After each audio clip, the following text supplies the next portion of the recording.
Now we're going to go through our motions in general template. So that's very broad, but we needed a category and a template for instructions or directions for when you're filing a motion on something that's not typical. So it's not our temporary orders hearing, it's not our summary judgment motion. It's something maybe we even had to make up because there's not a standard form for it.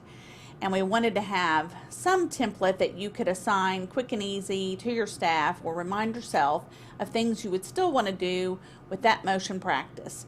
So one thing is, if it's agreed, title it agreed. Courts like to quick and easy see is it an agreed motion or not, because it affects how they act. So that's a good reminder. And then I like this in motions and in orders. I like the pleadings to have bold, numbered, and underline the subheadings.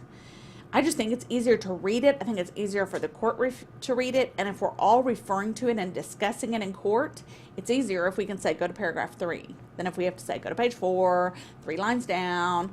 So I think that's helpful.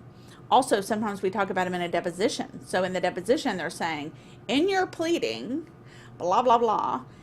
It's easier if we have numbered it. And that, I use ProDoc, which I think is a great tool, but it does not automatically bold, underline, and number. So it's easy to fix that. And I don't want to have to tell all my staff every time, so I like having it in the template.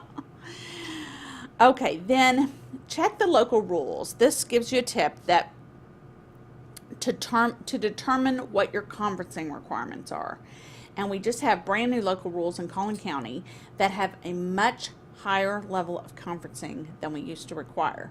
Dallas has a high level of conferencing. So wherever you are filing this motion, you are probably going to have some type of paragraph at the end of your motion that you have conferenced on the motion. And in some cases, you have to say, I wrote a letter, called twice, or I finally did speak to them, and they don't agree. Even if it's something they're not going to agree to, because you've been through it round and round, they won't agree to anything. You still have a conferencing requirement. So to keep us in good stead with the court, you'll want to be aware of the conferencing requirement and those local rules, because they change them, and sometimes everybody doesn't get the word, especially if it's not a county you're practicing in all the time. So check your local rules. Make sure that the court has the authority to do what you're asking them to do. So before you get there, before you file a motion, research and make sure that there really is a cause of action available to you, or that this court has the authority to do it. Because if it's something a little funky, which is why you're thinking, does the court have authority to do this? The judge is going to be thinking that too. So it will help you to be able to tell the judge in your motion, you can write, under this authority, please give us this relief. It will help you with that judge when they are thinking, do I have the authority to do this? To let them know that they do, and this is how. Don't rely too heavily on ProDoc. So ProDoc does not have a pleading for every single instance, right? They're dealing with the more common instances. So sometimes we just have to drive from scratch like the old days and draft our own motion. But that's when it would be good to have what you're relying on, like we talked about before. Does your motion require verification? So, for an example, a motion for continuance does require verification. And who is it that's swearing to it, right? Are you as the lawyer swearing to it, or is the client? So be thoughtful about who has personal knowledge of the information in the motion that's being sworn to. If it's not you, then it's not appropriate for you to be swearing to it. It may need to be your client. But you'll need to see what the rules say about that motion.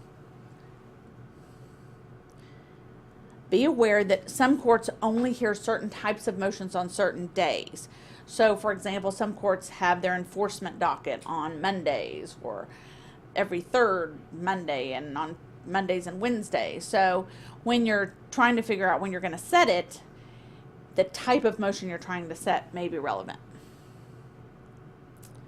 And then I think it's always good, no matter what you're doing at court, to prepare a little opening statement. Even if this is a very small hearing, it's a very small motion, it's not a final trial, it's still good to just prepare, because in advance and not on the fly, what you want the court to do and why.